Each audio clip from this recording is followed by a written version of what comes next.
प्यारे दोस्तों, नमस्कार। लक्ष्मी चिड़िया उस जंगल में नई आई थी। वो अंडे देने वाली थी और उसे समझ नहीं आ रहा था कि वो कोई सुरक्षित जगह कैसे ढूंढे। वो बहुत चिंतित थी। ऐसे ही उसे कालू कौवा दिखाई देता है। वो उसके पास जाती है। कौवे भैया, क्या आप मुझे बता सकते हैं कि इस जंगल में सबसे सुरक्षित जगह कौन सी है? वो मेरे अंडे होने वाले हैं। चिड़िया बहन, इस जंगल में एक जालम चील रहती है। वो तो पक्षियों के अंडों की तलाश में रहती है। तुम ऐसा करो कि इस जंगल के बाहर एक मकई का खेत है, वो है भी बिल्कुल तैयार। तुम उसके अंदर अपना घोंसला बना लो, वहाँ पर चील की नजर नहीं पड़ेगी। आपका बहुत बहुत धन्यवाद जो आपने मुझे बता दिया उस चील के बारे में। मेरे तो पहले अंडे हैं और मैं तो अपने अंडों के लिए बहुत चिंतित हूँ। धन्यवाद कहने की कोई जरूरत नहीं है तुम्हें, ये तो मेरा कर्तव्य था। और फिर लक्ष्मी चिड़िया उस मकई के खेत की तरफ चली जाती है। वो मकई का खेत बहुत घना था। लक्ष्मी चिड़िया सारा दिन काम करती है और अपना घोंसला बना लेती है। शुक्र है मेरा घोंसला बन गया है। अब मेरे अंडे यहाँ पर सुरक्षित रहेंगे। और फिर अगले दिन लक्ष्मी चिड़िया अंडे दे देती है। वो बहुत खुश थी। उस मकई के खेत में घोंसला बनाने का एक फायदा उसे ये भी था कि उसे दाने की तलाश में दूर नहीं जाना पड़ता था। वो वहीं खेत से दाना खा लेती और अपने घोंसले में अपने अंडों के ऊपर बैठ जाती। लक्ष्मी चिड़िया हर दिन गिनकर गुजार रही थी कि अंडों से बच्चे कब बाहर आएंगे। और फिर आखिर वो दिन आ ही गया जब एक अंडा हिलना शुरू कर देता है और फिर उसमें से एक बच्चा बाहर आ जाता है। और फिर दूसरा अंडा भी हिलता है, उसमें से भी एक बच्चा बाहर आता है। लक्ष्मी चिड़िया अपने बच्चों को देखकर बहुत खुश होती है। वो अपने बच्चों को दाना खिलाती है और उनका बहुत प्यार करती है। ऐसे ही रात हो जाती है और वो सब सो जाते हैं। और फिर ऐसे ही कुछ दिन गुजर जाते हैं। और फिर एक दिन लक्ष्मी चिड़िया को पास ही में से इंसानों की बातें करने की आवाजें आती हैं। कल हम फसल काटना शुरू कर देंगे। दरंती लोहार को तेज करने के लिए दी हुई है, उसके पास से दरंती लेकर आना। और फिर वो इंसान ऐसे बातें करके वहाँ से चले जाते हैं। लक्ष्मी चिड़िया ये सब सुनकर बहुत परेशान हो जाती है क्योंकि अभी उसके बच्चों ने उड़ना शुरू नहीं किया था। अब मैं क्या करूँ? मेरे बच्चे अभी बहुत छोटे हैं। मैं इन्हें लेकर कहाँ जाऊँगी? अगर उन इंसानों ने फसल काट ली तो उस चील की नज़र मेरे बच्चों पर पड़ सकती है। कहीं वो मेरे बच्चों को खा ना जाए।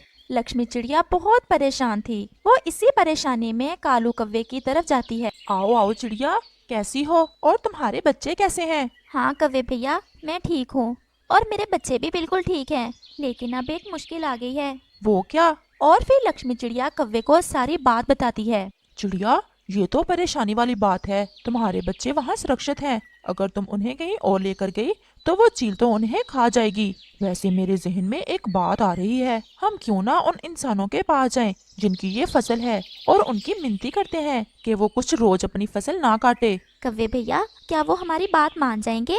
चिड़िया, कुछ इंसान तो बड़े स्वार्थी होते हैं और कुछ इंसान अच्छे भी होते हैं। हम जाकर बात करके देखते हैं, शायद वो इंसान अच्छे ही हो और वो मान जाएं। और फिर चिड़िया और कौवा उन इंसानों से बात करने चले जाते हैं। कौवे भैया, यही है वो इंसान जो फसल काटने की बातें कर रहे थे। अच्छा, तुम इधर ही बैठो, मैं जरा सावधानी से बात करता हूँ इनसे। ए इंसान, मुझे तुम बहुत अच्छे इंसान लग रहे हो। क्या तुम मेरी एक बात मान सकते हो? कहो, क्या बात है? तुम कुछ रोज अपनी मकई की फसल ना काटो। वो असल में मेरी दोस्त चिड़िया के छोटे छोटे बच्चे हैं जो आपके खेत में ही हैं। वो अभी बहुत छोटे हैं, वो ठीक से उड़ भी नहीं सकते। उन्हें ठीक से उड़ने में 2-3 दिन लग जाएंगे। जब तक वो उड़ नहीं पाते, आप तब तक फसल ना काटें। काले कौवे, तू कहीं पागल तो नहीं हो गया? एक आम सी चिड़िया के बच्चों के लिए हम अपनी कीमती फसल बर्बाद कर लें? बारिशों का क्या पता शुरू हो जाए। अगर बारिशें शुरू हो गई तो हमारी तो तैयार फसल बर्बाद हो जाएगी। चलो भाग जाओ यहाँ से,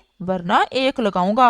और कौवा वहाँ से आ जाता है। क्या हुआ कौवे भैया, क्या वो इंसान मान गया? नहीं चिड़िया, वो इंसान नहीं माना। वो बहुत लालची था, उसे कोई परवाह नहीं है हम पक्षियों की। अब हम क्या करेंगे कौवे भैया? वो इंसान बातें कर रहे थे कि दरंती लोहार को तेज करने के लिए दी हुई है। हम क्यों ना लोहार के पास जाएं और उसकी मिन्नत करके आएं कि वो कुछ दिन किसान को उसकी दरंती तेज करके ना दे। और अगर उस किसान को उसकी दरंती ना मिली तो वो अपनी फसल भी नहीं काट पाएगा। चिड़िया, वैसे बात तो तुमने ठीक की है, हम अभी जाते हैं लोहार की तरफ। और फिर वो दोनों लोहार की तरफ चले जाते हैं। लोहार जी, आप मुझे बहुत अच्छे इंसान लग रहे हैं।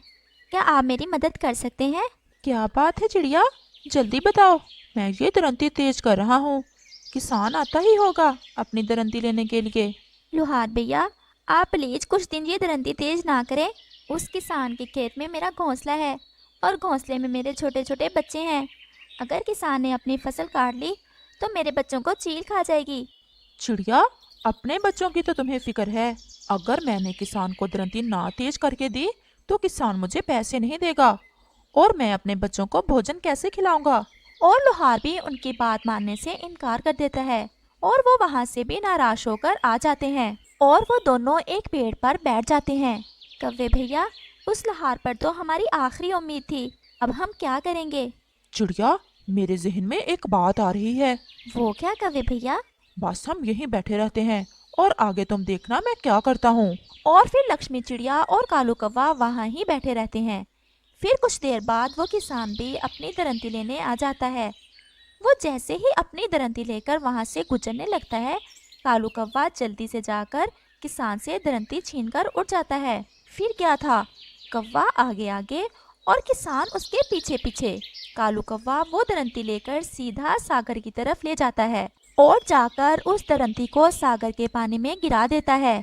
मतलबी इंसान, अब काटो जाकर फसल। और किसान कौवे की चालाकी पर हैरान रह जाता है। अब तो नई दरंती बनने में 2-4 रोज लग ही जाने थे। कालू कौवा वापस आ जाता है और वापस आकर लक्ष्मी चिड़िया से ऐसे कहता है, चिड़िया, अगर घी सीधी उंगलियों से ना निकले तो उंगलियां टेढ़ी करना पड़ती हैं। और वो दोनों हंसने लगते हैं। और फिर ऐसे ही 3 दिन गुजर जाते हैं और अब लक्ष्मी चिड़िया के बच्चों ने उड़ना शुरू कर दिया था और लक्ष्मी चिड़िया अपने बच्चों को लेकर वो खेत छोड़